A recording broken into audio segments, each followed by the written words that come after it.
Hello, lovely to join you again. And again, sorry you couldn't see everything in the class or you couldn't make it. I'm just going to run through how I actually make the postcards, and this is a lovely paper I use. It's a watercolour paper which has quite a strong rag content, which means it's quite absorbent for ink and you get a really nice quality. So what I do is I'm just going to run through how I use the rubber stamps.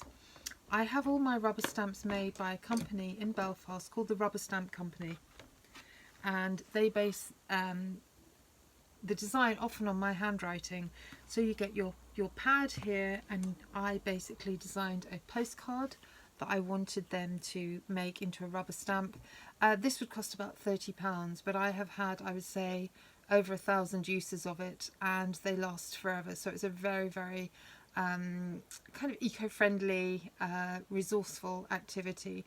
And what some people do is they club together as a group if they want to buy things. It's cheaper than having things printed professionally. So what you have to remember is when you're using your rubber stamp, get your ink on the pad, and what you're going to do is you're going to stamp it, not rock it.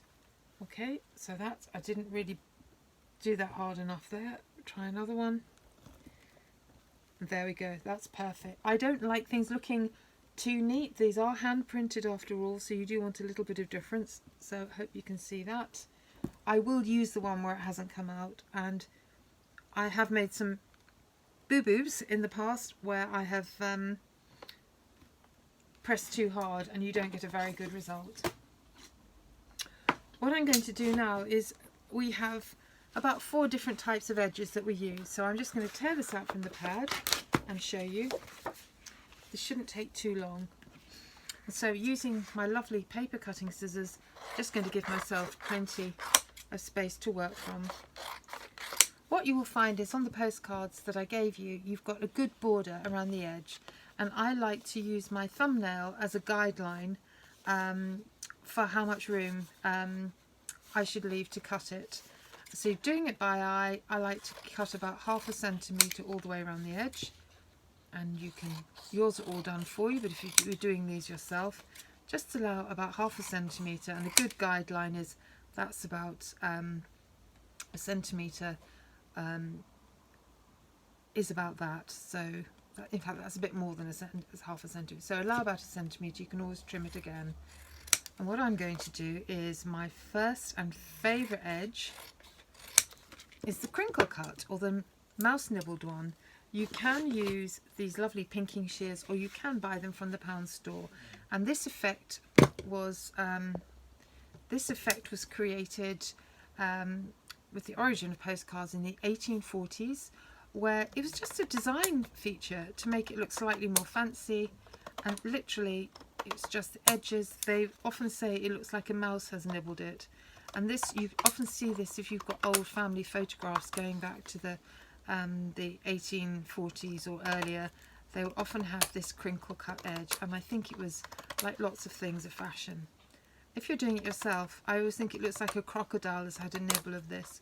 And what you can do is, so it doesn't look too neat, just go over that again and make it more crinkly.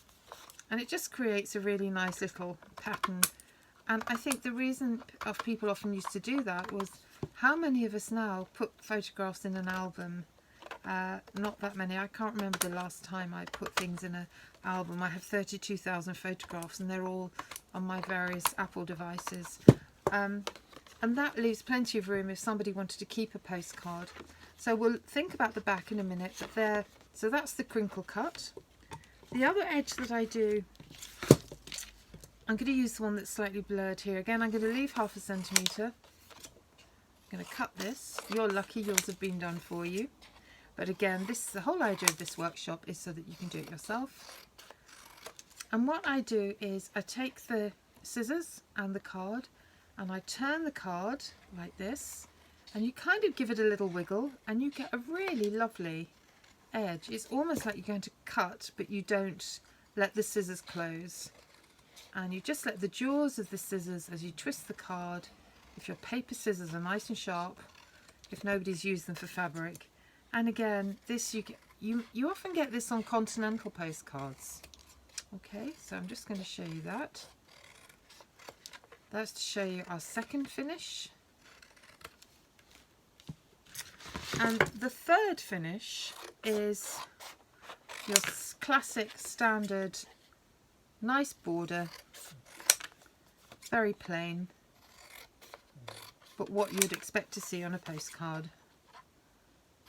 It does exactly what it says on the tin, but what you can do is use that as an opportunity to put a nice design. Finally, the third one, it's not rocket science, but it's something I've picked up. You get one that's cut really close to the edge, but always if you're cutting that, don't cut on your black line.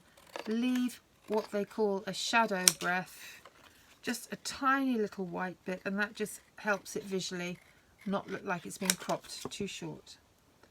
So when I've got my 4 different types of postcards, I'm then going to think, what shall I put on the back? So I have some pre-prepared stamps, and for this workshop I've got various ones here, and I get my ink again, and I'm going to put I could have thank you so much, or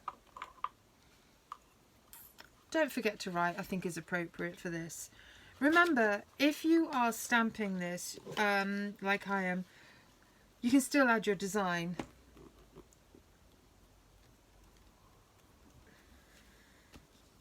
But that's just to show you how I do it. So you've got your nice postcard. But what I actually do as well is I like to put a nice border around here.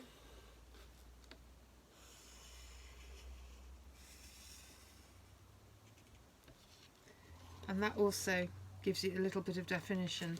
It works quite well on a small postcard.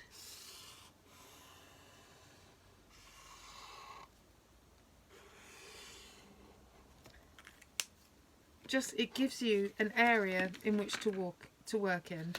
I think we'll put another one on here.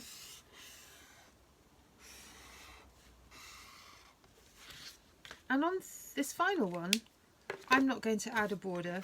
I'm going to put on it wish you were here, but I'm going to put that on the inside, so I haven't really got to write very much on that one. I think less is more. Okay, so I'm going to put these away. I'm now going to get my we've done our postcards. I'm going to maybe have a look at envelopes in a minute, so be back with you in a second.